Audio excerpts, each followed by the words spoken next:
ang apostolic baptism ng mga salita ng Diyos mula sa banal na kasulatan. Ito po muli ang inyong lingkod, Padre Ariel Guevara, mabati sa inyo ng isang magandang gabi. At bago po tayo mag-umpisa, ibatiin po natin ang ating mga kapatiran sa kaibigan pagbagin, sa pamumuno ng ating Pastor Jeff Haspi at sa kanyang may bahay. At hindi kay na Pastor Reynald Dizon, sa kanyang may bahay, ay binabati natin sila ng isang magandang gabi. Pinabati rin natin ang ating kapatid dyan sa Dubai, Sister Ariela Guevara, Arling Guevara dyan sa Bulacan, aking mga pamangkin. At din ay binabati rin natin ang ating mga kapatiran dyan sa Cavite, na Brother Joel Haspi, sa kanyang may bahay at sa kanyang pamilya dyan sa Cavite. At pagpalain po kayong lahat ng ating Panginoon Diyos, sa ating mga viewers, ating pong i-share at i-like ang ating video upang marami po makaalam ng katotohanan na mula sa banal na kasulatan. At ngayon po mga kaibigan ay tatalakayin po natin ang tungkol po sa kaligtasan, kung paano ito makakantam ng isang tao, sapagkat napakahalaga po na ang kaligtasan ay matamo po ng isang tao. Painggan po natin sa aklat ng Mateo, ano ang pahayag ng ating Panginoong Jesucristo sa 16:25 ng Mateo. Tingnan po natin. Sapagkat ang sinumang mag-ibig iligtas ang kanyang buhay ay mawawalan nito, at ang sinumang mawalan ng kanyang buhay dahil sa akin ay makasusumpong niyaon. Sapagkat ano ang pakikinabangin ng tao kung makatam niya ang buong sanlibutan at mawawalan siya ng kanyang buhay? O ano ang ibibigay ng tao na katumbas ng kanyang buhay?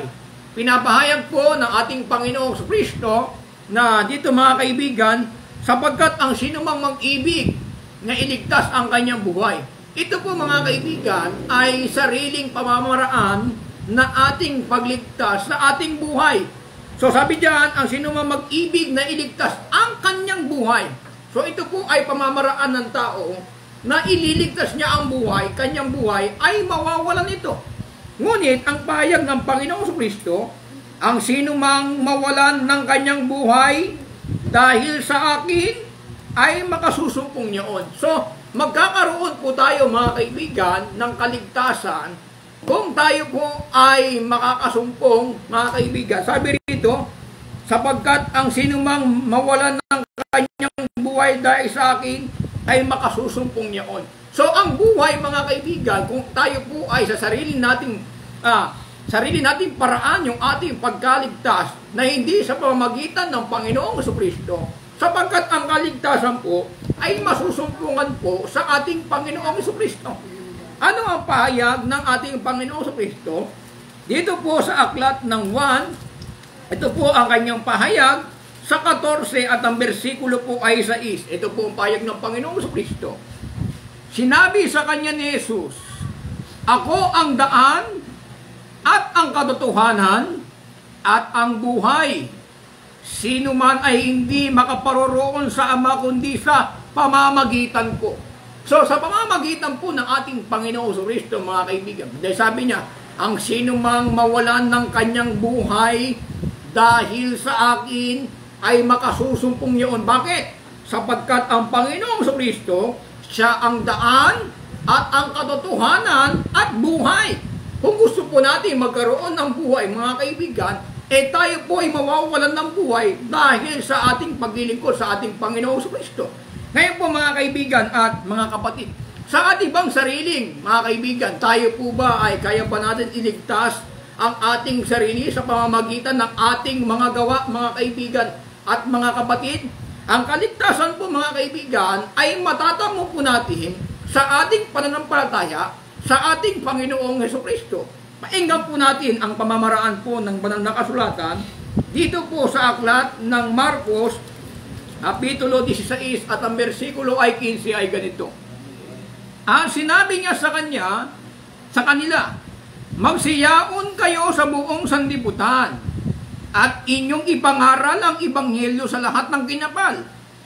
Ang sumasampalataya at mabautismuhan ay maliligtas. Datapwat ang hindi sumasampalataya ay parurusahan.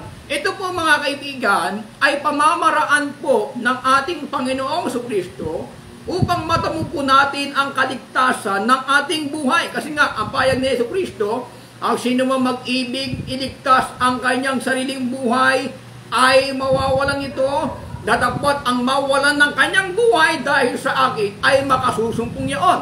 Ano po ba ang pamamaraan ng Panginoong Jesucristo, mga kaibigan? Ang pamamaraan ng Panginoong Jesucristo, dahil ang sabi niya, siya ang daan at ang katotohanan at buhay. Meron po, mga kaibigan, na bahagi upang tayo po ay magtamo ng kaligtasan. Unang-una po, mga kaibigan, mga hakbang upang magtamo po tayo ng kaligtasan sa ating kaluluwa, ay kailangan po nating manampalataya. Kanino po tayo mananampalataya, mga kaibigan? Pakinggan po natin sa 14:1 ng 1, ano ang pahayag ng Panginoong Jesucristo. Ang sabi rito ay ganito, sumampalataya kayo sa Diyos at sumampalataya naman kayo sa akin. So maliwanag na kailangan tayong sumampalataya sa Diyos at sumampalataya naman tayo sa ating Panginoong Jesucristo. Sapagkat ang pahayag ni Pablo, mga kaibigan, sa Hebreo chapter 11 verse 6, at kung sino mang walang panampalataya ay hindi magiging kalugod-lugod sa Kanya. Sapagkat ang lumalapit sa Diyos ay kailangan sumampalatayang may Diyos. Yung pananampalataya pala, mga kaibigan, ay kailangan po natin na tayo po ay maniwala sa Diyos. Kaya sabi doon, ang sumasampalataya sa Diyos, mga kaibigan, sabi doon, mga kaibigan, tingnan po natin sa Hebreo, sa 11 at ang bersikulo po ay 6. Ano ang pahayag ng banal na kasulatan? At kung walang pananampalataya, ay hindi maaring maging kalugod-lugod sa Kanya. Sapagkat ang lumalapit sa Diyos ay dapat sumampalatayang may Diyos at siya ang tagapagbigay ganti sa mga sa Kanya ay nagsisikinig. Pagka ikaw pala ay lalapit sa Diyos, mga kaibigan, kung ikaw po ay sasampalataya sa Diyos, kailangan manampalataya kang meron Diyos. Ang nakapagbibigay po lugod sa Diyos ay walang iba kundi yung ating pananampalataya. Hindi po natin mapapaluguran ang Diyos sa ating kayamanan. Hindi po natin mapapaluguran ang Diyos kung ano man posisyon ang nangyari sa ating buhay o sa maganda yung ating buhay. Hindi po dyan nalulugod ang Diyos. Kundi ang nakalulugod sa Diyos, mga kaibigan, ay yung meron po tayong pananampalataya sa Kanya. At kung tayo po ay sasampalataya sa Diyos, ay kailangan po natin sumampalatayang mayroong Diyos. Ngayon po, mga kaibigan, unang hakbang ay pananampalataya. At sabi doon, kung walang pananampalataya ay hindi maaring maging kalugod-lugod sa Kanya. Ngayon po, mga kaibigan, pagkatapos muna tayo po ay sumampalataya sa ating Panginoong Jesucristo, at ito po, mga kaibigan, ang pananampalatayang ito po ay totoong pananampalataya na kailangan na maniwala ka na merong Diyos. Kasi ang kahulugan kasi ng pananampalataya, ito po yung mga bagay na hinihintay na hindi po natin nakikita. Kaya nga, ang pahayag dito po sa banal na kasulatan, sa Hebreo chapter 11 verse 1, now faith is the substance of things hoped for, the evidence of things not seen. Sa Tagalog po ay ganito po ang pagkakasalin. Ngayon, ang pananampalataya ay siyang kapanatagan ng mga bagay na hiniintay, ang katunayan ng mga bagay na hindi nakikita. Sumasampalataya po tayo sa Diyos kahit hindi po natin nakikita ang Diyos, sapagkat meron po tayong pananampalataya. Kaya nga, sabi doon sa Hebreo 11:6, at kung walang pananampalataya ay di maaari maging kalugod-lugod sa Kanya, sapagkat ang lumalapit sa Diyos ay dapat sumampalatayang may Diyos. Hindi ka naman pwedeng lumapit sa Diyos kung hindi ka naniniwalang may Diyos. Kaya, mga kaibigan, kaya po tayo lumalapit sa Diyos dahil meron po tayong pananampalataya na merong Diyos, mga kaibigan, at sa ating mga ngayon. Kung tayo po ay manampalataya sa ating Diyos, mga kaibigan, ano po ang dapat natin gawin? Tingnan niyo po sa aklat ng Gawa, sa 3 at ang bersikulo po ay 19. Ito po ang pangalawang hakbang upang ang kaligtasan ay ito po ay ating matamo. Kaya nga, mangagsisi kayo at mangagbalik loob upang mangapawi ang inyong mga kasalanan, upang kung magagayoy ay magsidating ang mga panahon ng kaginhawaang mula sa harapan ng Panginoon. Sabi rito mga kaibigan, kaya nga magsisi kayo at magbalik loob. Bakit po ba tayo kailangan magbalik loob? Tayo po mga kaibigan ay nahiwalay po tayo sa Diyos. Tayo po ng una ay tumalikod sa Diyos, kaya kailangan po natin na magsisi at magbalik loob sa Diyos, mga kaibigan at mga kapatid. Kasi nang una, mga kaibigan, meron po tayong mga Diyos na sinasamba na mga hindi tunay ng Diyos. Kaya ginagawa mga kaibigan, ang paayag, kayo ay manumbalik sa Diyos. Yung panunumbalikan po nating Diyos, ito po yung tunay na Diyos na gumawa ng langit at lupa. Ngayon po mga kaibigan, katapos na tayo po ay manampalataya, magsisi sa ating nagawang mga kasalanan, ay dapat ba ang tao ay mabautismuhan? Kasi ang paniniwala ng iba ay hindi na raw mahalaga ang bautismo. Kaya nga sabi nila, sumampalataya ka lang, ikaw ay manatiling ligtas. Once saved and always saved, no? Yung aral na osas. Kailangan ba yung pagka ikaw ay manampalataya, ligtas ka lang, okay na yon? Hindi na ba kailangan ng bautismo? Pagka hindi po tayo nagbabautismo sa pangalan ng Panginoong Kristo, hindi nyo po kinikilala ang pagkamatay at pagkabuhay ng ating Panginoong Kristo. Bakit po mga kaibigan? Ano po ba ang kahulugan ng bautismo kung bakit kailangan tayo ay magbautismo? Sa 6:2 ng Roma, pakinggan po natin mga kaibigan at mga kapatid. Ano ba ang ibig sabihin ng bautismo? Kasi yung iba, wala na raw bautismo. Pag wala ng bautismo, hindi ninyo kinikilala na si Kristo ay namatay at nilibing at muling nabuhay. Pakinggan po natin mga kaibigan, dito po sa Roma 6 at ang versikulo ay 3. O hindi baga ninyong nalalaman na tayong lahat na mga nabautismuhan kay Kristo ay nangabautismuhan sa kanyang kamatayan? Tayo nga ay nangalibing nakalakip niya sa pamamagitan ng bautismo sa kamatayan, na kung paano si Kristo ay nabuhay na maguli sa mga patay sa pamamagitan ng kaluwalhatian ng Ama, ay gayon din naman tayo ay makakalakad sa panibagong buhay.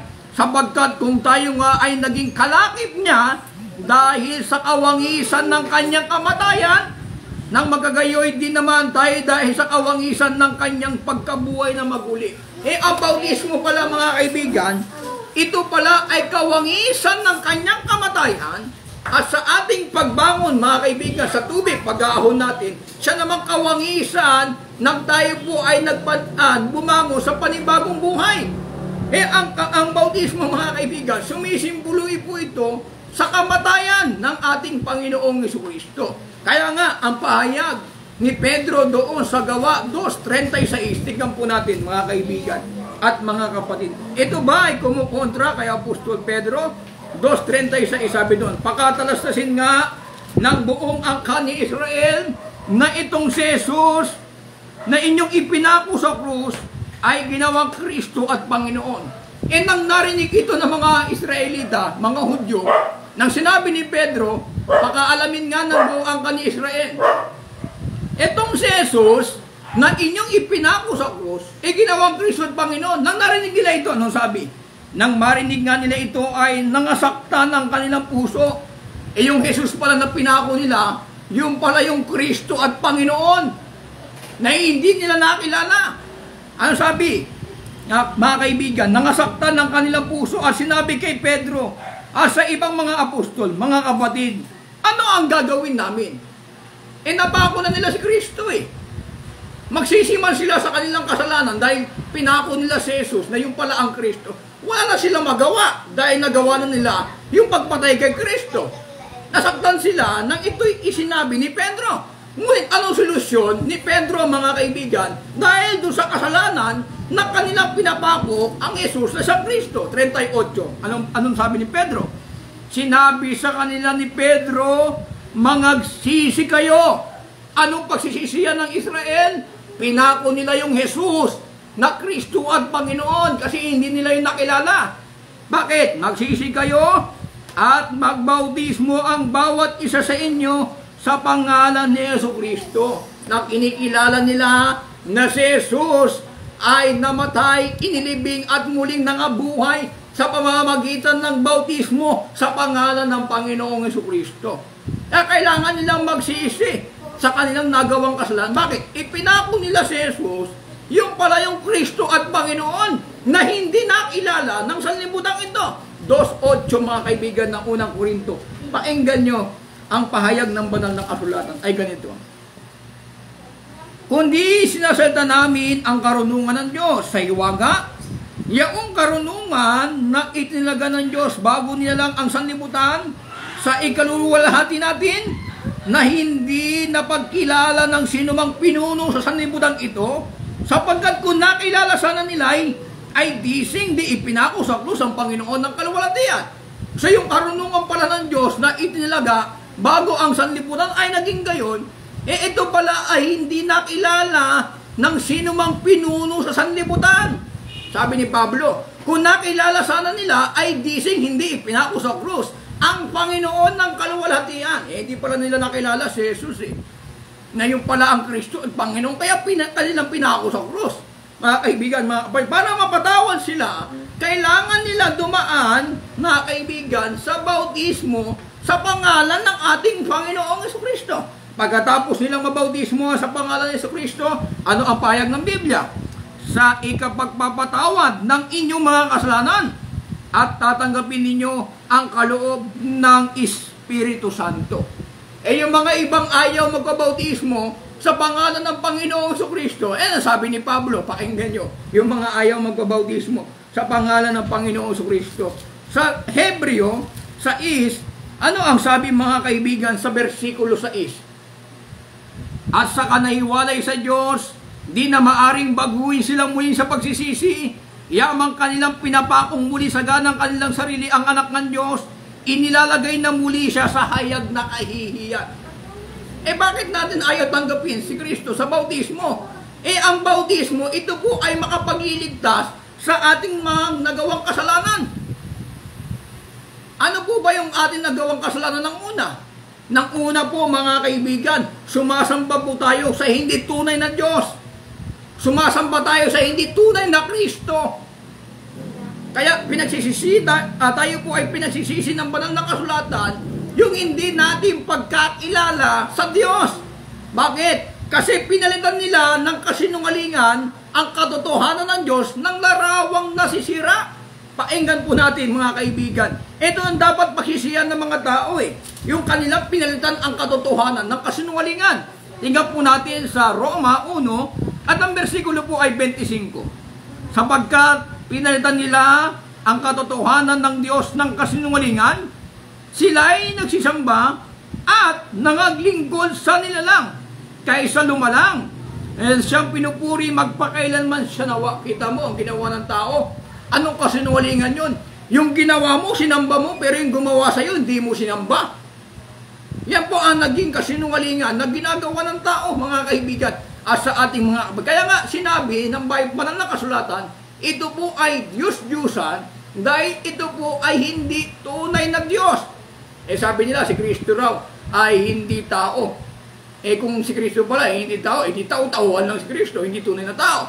Ngayon po mga kaibigan, so kailangan ang pahayag ng banal na kasulatan, kailangan po natin mabautismuhan sa pangalan ng Panginoong Jesucristo upang mapatawad po ang ating mga kasalanan, mga kaibigan at mga... Ngayon, ang mga ayaw magpabautismo sa pangalan ng Panginoong Jesucristo, meron bang pangako sa kanila na kanilang matatanggap ang kaloob ng Espiritu Santo? Wala po kayong pangako na tatanggapin ninyo ang kaloob ng Espiritu Santo. Bakit? Hindi naman kayo nabautismo sa pangalan ng Panginoong Jesucristo. Ang tatanggap lang ng banal na Espiritu, yung kaloob ng Espiritu Santo, ang tatanggap lang ay yung nabautismuhan sa pangalan ng Panginoong Jesucristo. Ngayon, pagka kayo po mga kaibigan, hindi nabautismuhan sa pangalan ng Panginoong Jesucristo, paano nyo po matatanggap ang kaloob ng Espiritu Santo? At paano sa inyo mapupunta ang pangako ng Diyos? Kasi lahat ng nabautismuhan sa pangalan ng Panginoong Jesucristo, sa kanila ang pangako. Pakinggan po natin mga kaibigan, po natin ang Gawa 2:38 hanggang 39. Tingnan po natin ay ganito. tatanggapin ninyo ang kaloob ng Espiritu Santo pagkatapos nyo mabautismuhan sa pangalan ng Panginoong Kristo, sapagkat sa inyo ang pangako. Yung mga nabautismuhan sa pangalan ng Panginoong Kristo, sa kanila po ang pangako. At sa inyong mga anak, at sa lahat na nangasamalayo, maging ilanman ang tawagin ng Panginoon nating Diyos sa Kanya. Pagka tayo po'y nabautismuhan sa pangalan ng Panginoong Kristo, nasa atin po ang pangako.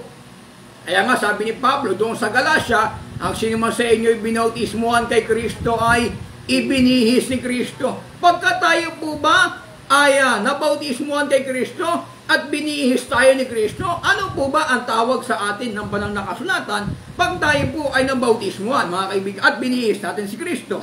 Tingnan po natin sa aklat ng Galacia sa 3 at ang bersikulo po ay 26. Ano ang pahayag ng banal na kasulatan, mga kaibigan? Sapagkat kayong lahat ay mga anak ng Diyos sa pamamagitan ng pananampalataya kay Kristo Jesus. Sapagkat ang lahat na sa inyo'y binautismuhan kay Kristo ay ibinihis si Kristo.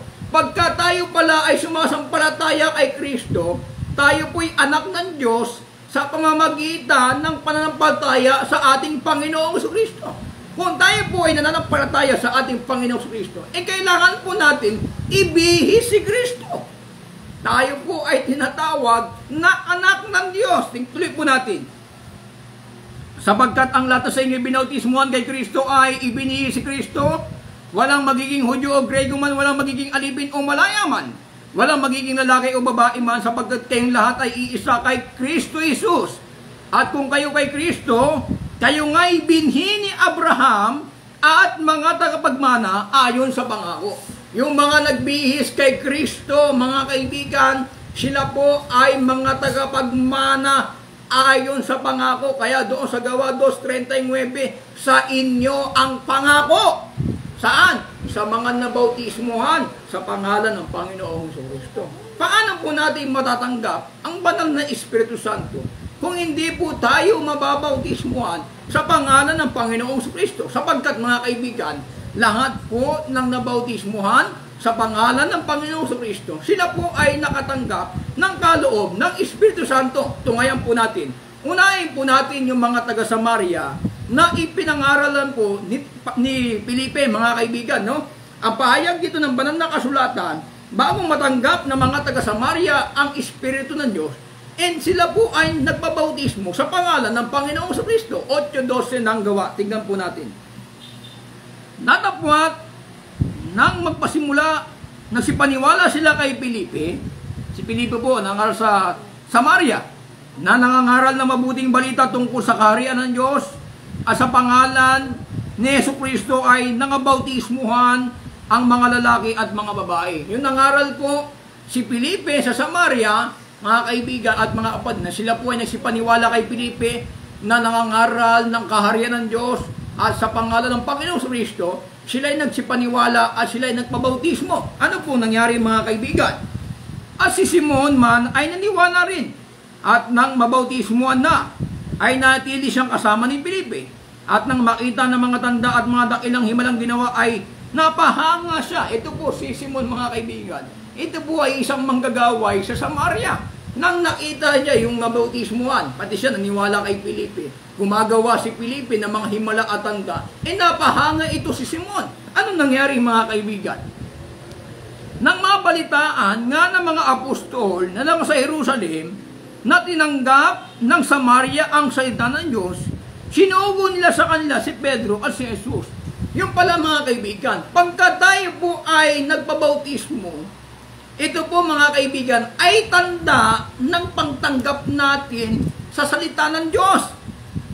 Kaya nga, ang mga taga-Jerusalem, nang nabalitaan nila ang mga taga-Samaria ay nabautismuhan sa pangalan ng Panginoong Kristo, sinugo nila si Pedro at si Juan. Tuloy po natin, mga kaibigan.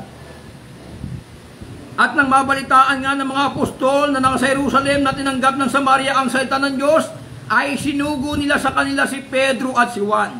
At nang sila'y makalusong, ay ipinanalangin nila sila upang kanilang tanggapin ang Espiritu Santo. Si Pedro at si Juan, sinugo ng mga kapatid sa Jerusalem upang ipanalangin ang mga taga-Samaria, matanggap nila ang Espiritu Santo na pagkatapos na sila ay mabautismuhan sa pangalan ng Panginoong Kristo. Paano po matatanggap ng mga hindi naniniwala sa bautismo? Paano niyo po matatanggap ang Espiritu Santo kung hindi po kayo nabautismuhan sa pangalan ng Panginoong Kristo? Ano pamamaraan ang gagawin ninyo para ang Espiritu Santo ay ipagkaloob sa inyo ng Diyos?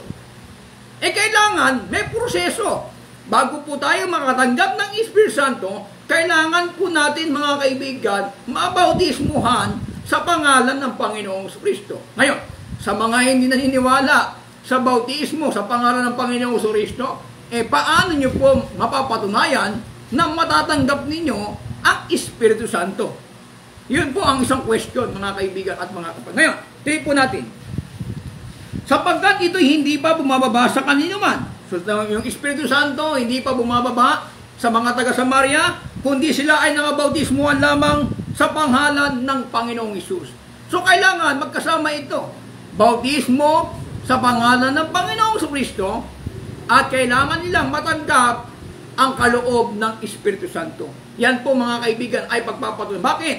Sabi kasi ng ating Panginoong Hesus doon kay Nicodemo sa 3:3 ng 1, ano ang pahayag ng ating Panginoong Hesus, mga kaibigan? Sabi rito, sumagot si Jesus at sa kanya sinabi, katotohanan sinasabi ko sa iyo, maliban na ang tao'y ipanganak na muli, ay hindi siya makakita ng kaharian ng Diyos.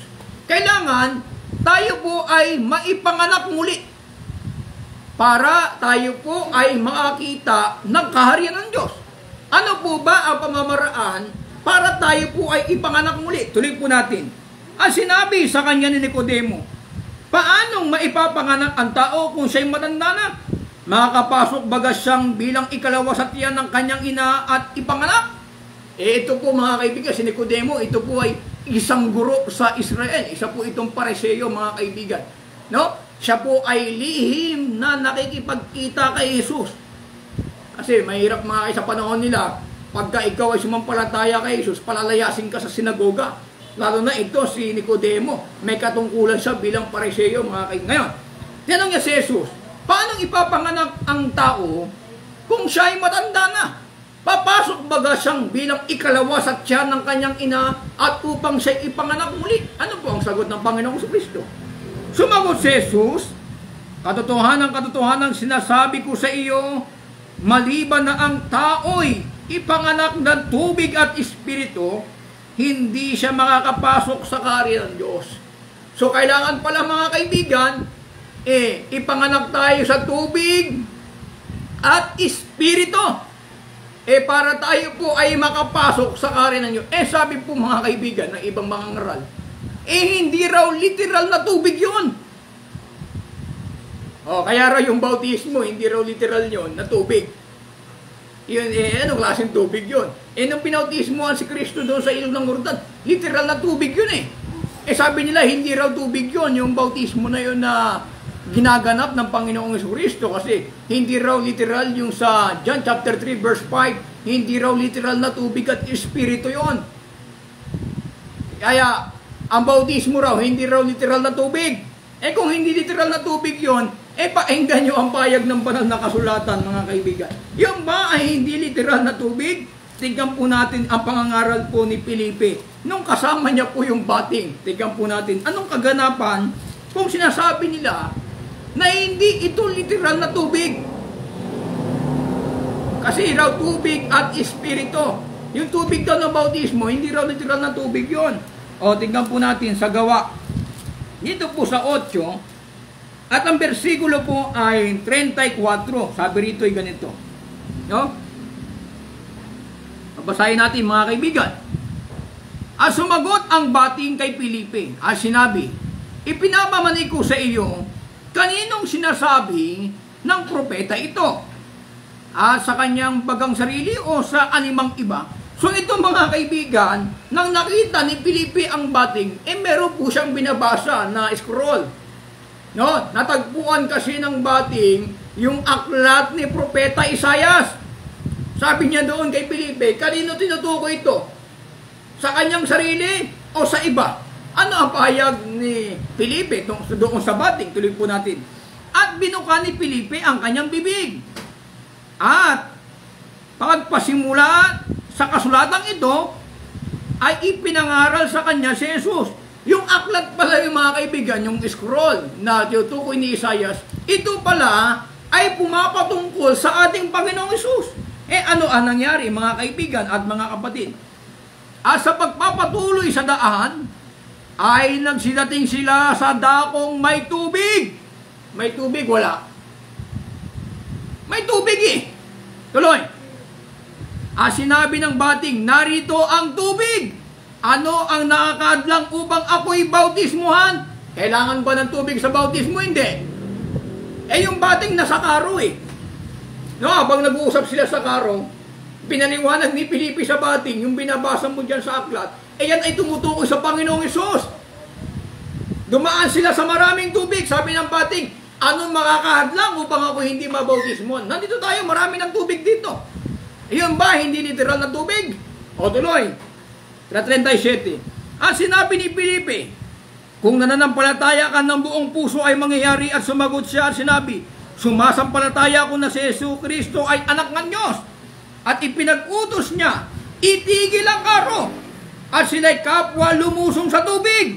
Si Felipe at ang bating ay kanyang binautismuhan siya. Lumusong ba si Felipe at yung bating sa tubig? Hindi. Lumusong. Anong kung hindi pala literal na tubig ito, di maligay ang mga baptist kayo. Hindi raw literal na tubig. Lumusong nga yung bating sa si Felipe. Paano sasabihin nyo hindi literal na tubig? Hindi lang naman kasi tubig ito Ito'y tubig na mayroong salita. 5:27 ng Efeso. Hindi lang naman basta-basta tubig ito Pakinggan niyo mga kaibigan, 5:27. Merong itong salita, tingnan niyo po. Sa 5:26, upang kanyang pakabanalin ito na nilinis sa pamamagitan ng paghuhugas ng tubig na may salita. Ang tubig pala mga kaibigan, ito po ay naguhugas. Tanong mga kaibigan, ang bautismo ba ay naguhugas sa ating mga kasalanan? Pakinggan nyo mga kaibigan, kung yung tubig ba ng bautismo ay nakakapaglinis po ng ating mga kasalanan, ito ba ay nakakapaghugas ng ating mga kasalanan? Kaya, mali yung aral nila na hindi na kailangan ng bautismo. Pakinggan nyo sa 26, tignan po natin ang payag sa versikulo 14 ng Gawa. At nang masubasob sa lupa, kaming lahat ay narinig ko ang santinig na salita sa akin sa wikang Hebreo, Saulo, Saulo, bakit mo o pinag-uusik? Mahirap sa iyo na sumikas sa matulis na bagay. Sinabi ko, sino ka baga Panginoon? Sinabi ng Panginoon, ako'y si Jesus na iyong pinag-usik. Tatapwat, magbangon ka, sabi ni Ananias kay Pablo. Ikaw ay tumindig sa iyong mga paa. Sapagkat dahil dito napakita ako sa iyo upang ihalag kitang ministro at saksi dahil naman sa mga bagay na nakita mo sa akin at na mga bagay na pagpapakitaan ko sa iyo. Ngayon mga kaibigan, ito po si Pablo ay sabi ni Ananias, bumangon ka. Ano nangyari mga kaibigan? Sabi niya, magbangon ka, ikaw ay magbautismo, hugasan mo ang iyong mga kasalanan na tumatawag sa kanyang pangalan.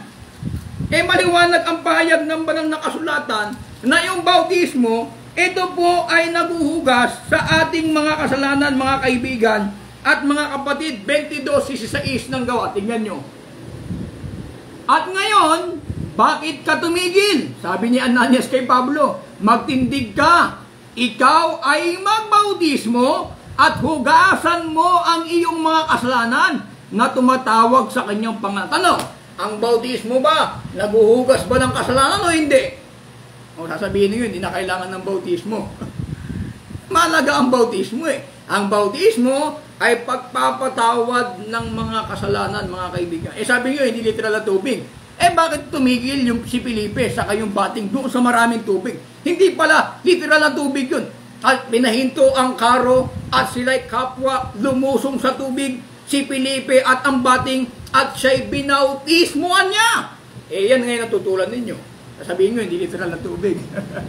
Kaya kailangan, mga kaibigan, manampalataya, magsisi sa nagawang kasalanan, magbabautismo sa pangalan ng Panginoon Kristo, at tatanggapin po natin ang kaloob ng Espiritu Santo.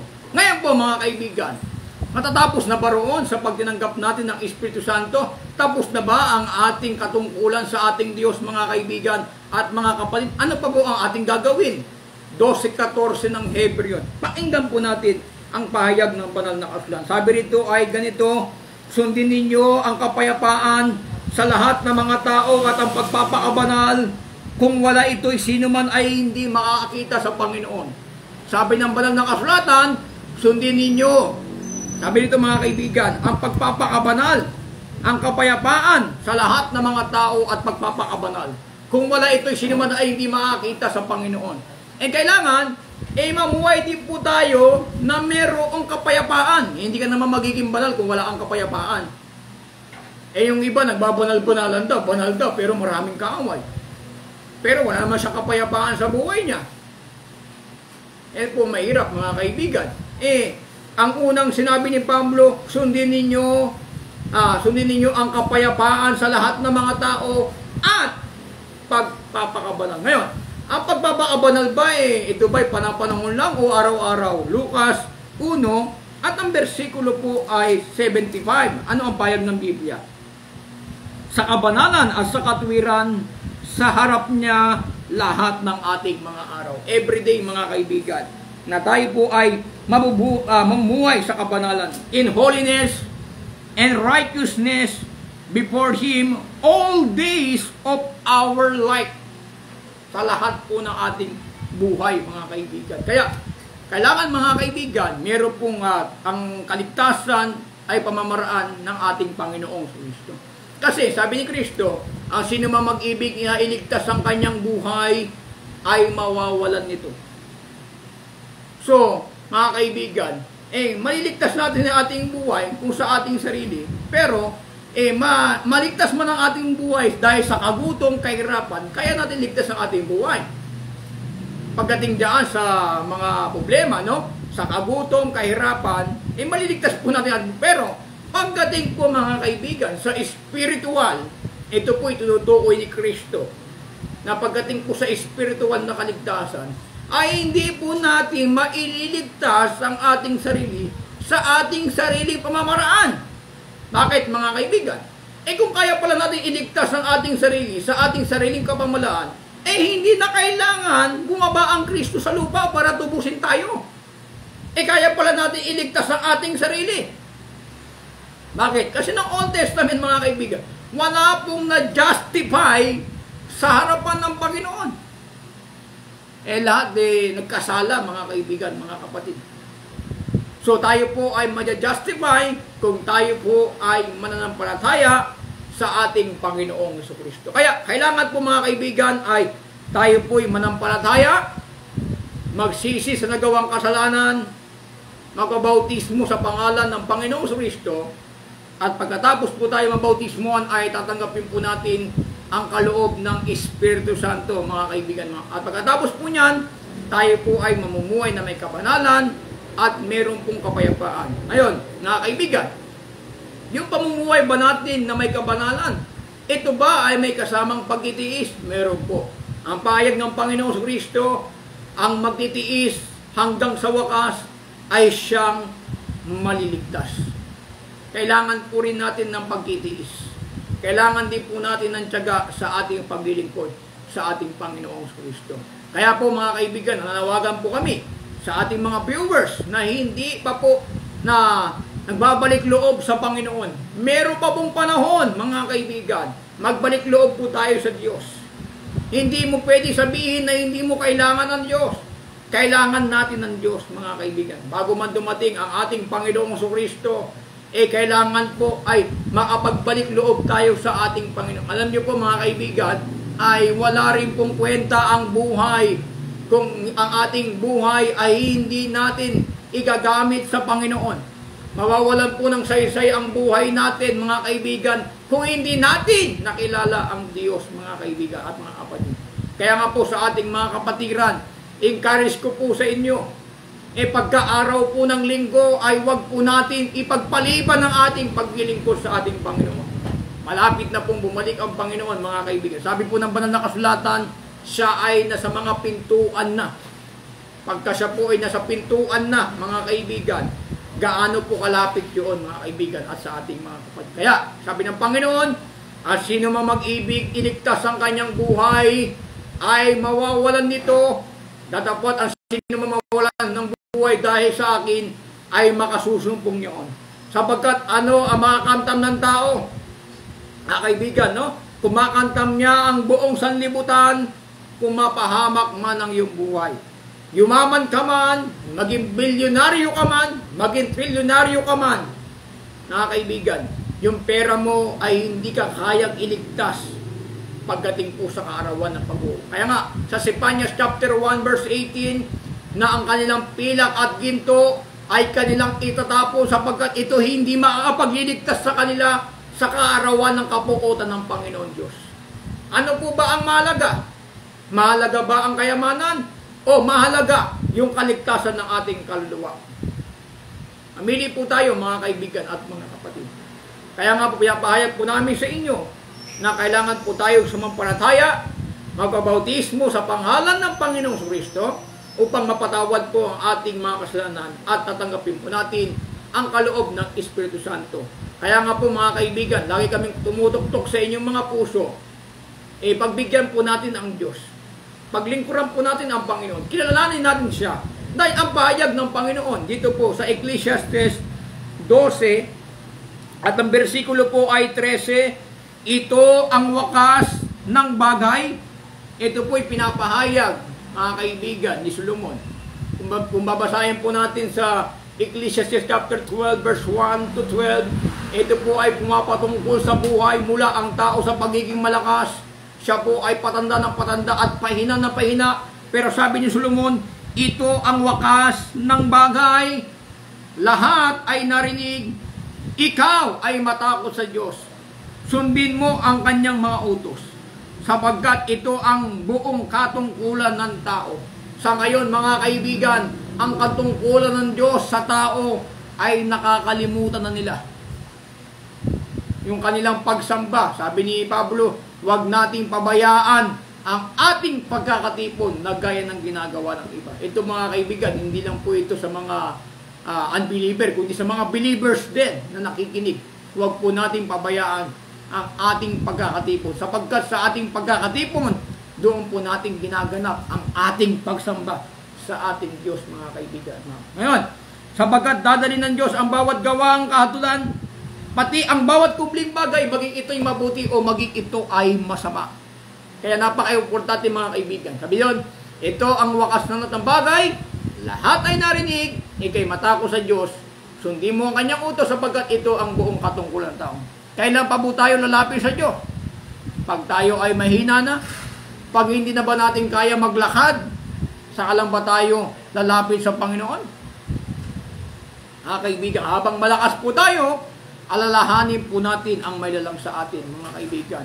Kaya nga, sa atin, sa mga kabataan, habang bata pa po tayo, paglingkuran po natin ang Diyos. Sabi po rito ni Solomon sa 12:1 ng Ecclesiastes, alalahanin mo rin naman ang may lalang sa iyo sa kaarawan ng iyong kabataan. Huwag naman puro trabaho ng trabaho. Alalahanin niyo naman yung may lalang sa inyo. Habang malakas pa lang kayo, bago dumating ang masasamang araw, at ang mga taon ay lumapit, pagka iyong sasabihin, wala na akong kaluguran sa mga iyon. Pagka matanda ka na, hindi mo na magagawa yung paglingkod sa ating Panginoon. Kaya habang malakas pa tayo, sabi ni Solomon, alalahanin nyo rin naman ang may lalang sa inyo. Yung mga tao, walang pakialam sa Diyos Trabaho ng trabaho, busy-busy sa ginagawa nila, ayaw nila alalahanin yung lumalang sa kanila. Sarili lang nila yung kanilang iniisip. Kaya sabi ng Panginoong Kristo, ang sino man mag-ibig, iligtas ang kanyang buhay, ay mawawalan nito.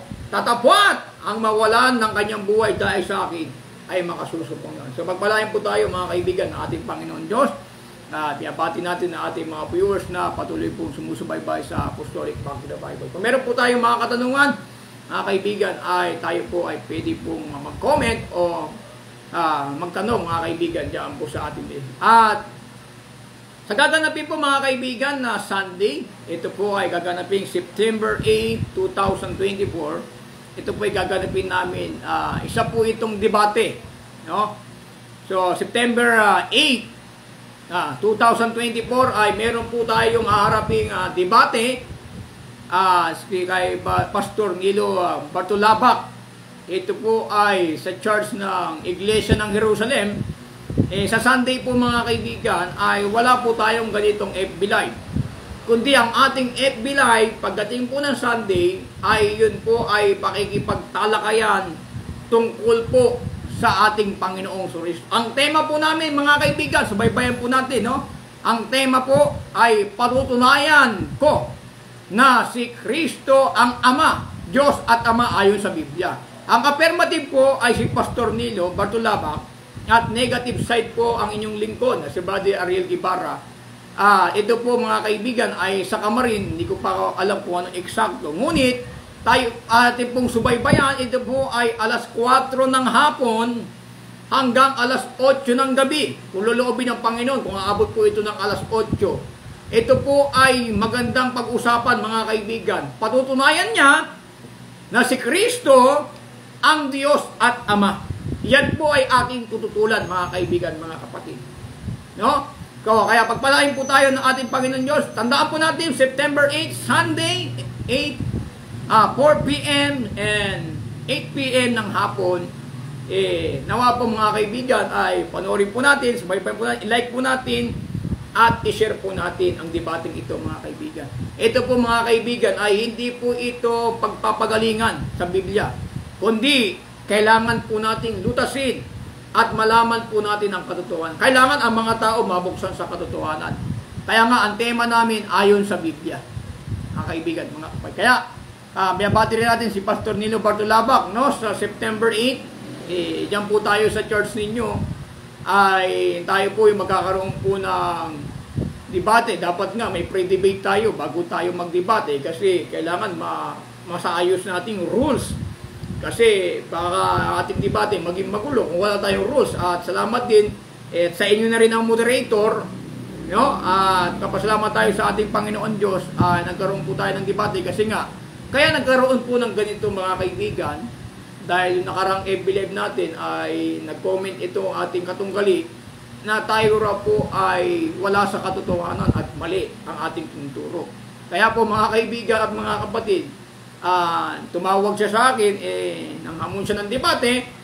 So, tayo naman mga kaibigan, di po tayo umuurong.